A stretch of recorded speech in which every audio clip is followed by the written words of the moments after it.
ബംഗ്ലാദേശ് ഭീകരൻ പത്തനംതിട്ടയിൽ വിലസിയ സംഭവത്തിൽ അന്വേഷണം ആരംഭിച്ച ഭീകരവിരുദ്ധ സേന. ജുവൽ കിങ് എന്ന ബംഗ്ലാദേശിയാണ് പത്തനംതിട്ട കോയിപ്പുറത്ത് വർഷങ്ങളോളം താമസിച്ച ശേഷം കടന്നുകളഞ്ഞത്.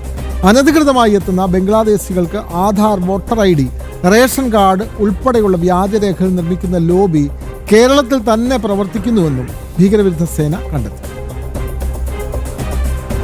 ബംഗ്ലാദേശി ഭീകരനായ ജുവൽ കിങ് പത്തനംതിട്ടയിൽ വ്യാജവിലാസത്തിൽ വർഷങ്ങളോളം കഴിഞ്ഞുവെന്ന വാർത്ത കഴിഞ്ഞ ദിവസമാണ് പുറത്തുവന്നത്. ഇതിന് പിന്നാലെ സംഭവത്തിൽ ഭീകരവിരുദ്ധ സേന അന്വേഷണം ആരംഭിച്ചു. ജുവൽ കിങ്ങിനെ വാട്സപ്പിൽ ബന്ധപ്പെടുവാനും ATS ശ്രമിച്ചു. കോയിപ്പുറം പഞ്ചായത്തിലെ പൂവത്തൂർക്കുന്നം, നെല്ലിക്കൽ മേഖലകളിലാണ് ഇയാൾ 5 വർഷത്തോളം താമസിച്ചത്. കഴിഞ്ഞ ദിവസമാണ് ഇയാളുടെ വാട്സപ്പ് പ്രൊഫൈൽ ചിത്രത്തിൽ ബംഗ്ലാദേശ് പതാകയും പാർലമെന്റും മറ്റു ചിത്രങ്ങളും ശ്രദ്ധയിൽപ്പെട്ടത്. ഭാരതവിരുദ്ധ ചിത്രങ്ങൾ ഇയാൾ വാട്സപ്പ് സ്റ്റാറ്റസായും ഇട്ടിരുന്നു. പിന്നാലെ ഇയാൾക്ക് ജോലി നൽകിയിരുന്ന ആളുകൾ ബന്ധപ്പെട്ടപ്പോഴാണ് പത്തനംതിട്ടയിൽ നിന്ന് കടന്നുകളഞ്ഞുവെന്ന് വ്യക്തമായത്. ജുവലുമായി ബന്ധപ്പെട്ടവരിൽ നിന്ന് ഭീകരവിരുദ്ധ സേന വിവരങ്ങൾ തേടുന്നുണ്ട്. അതേസമയം ബംഗ്ലാദേശിൽ നിന്നുൾപ്പെടെ അനധികൃതമായി എത്തുന്ന ഭീകരർക്ക് വ്യാജ ആധാർ കാർഡും തിരിച്ചറിയൽ കാർഡും റേഷൻ കാർഡും ഉൾപ്പെടെ നിർമ്മിച്ചു നൽകുന്ന ലോബി കേരളത്തിൽ പ്രവർത്തിക്കുന്നുണ്ടെന്നും ATS കണ്ടെത്തി. ബംഗ്ലാദേശ് സ്വദേശിയായ മുംതാസ് എന്ന യുവതിയാണ് ഇതിന്റെ പ്രധാന കണ്ണി. ഇവരെ കഴിഞ്ഞ ദിവസം കൊല്ലം കുലശേഖരപുരത്ത് നിന്ന് ATS പിടികൂടിയിരുന്നു. വ്യാജരേഖകൾ തയ്യാറാക്കുന്നത് ഭീകര സംഘടനകളുടെ കേരളത്തിലെ സ്ലീപ്പിംഗ് സെല്ലിന്റെ സഹായത്തോടെയാണ്. കൊല്ലം ജില്ലയിലെ ചില അക്ഷയ സെന്ററുകളും നിരീക്ഷണത്തിലാണ്. ഭീകരവാദികളെ കേരളത്തിലേക്ക് ക്ഷണിച്ചു വരുത്താൻ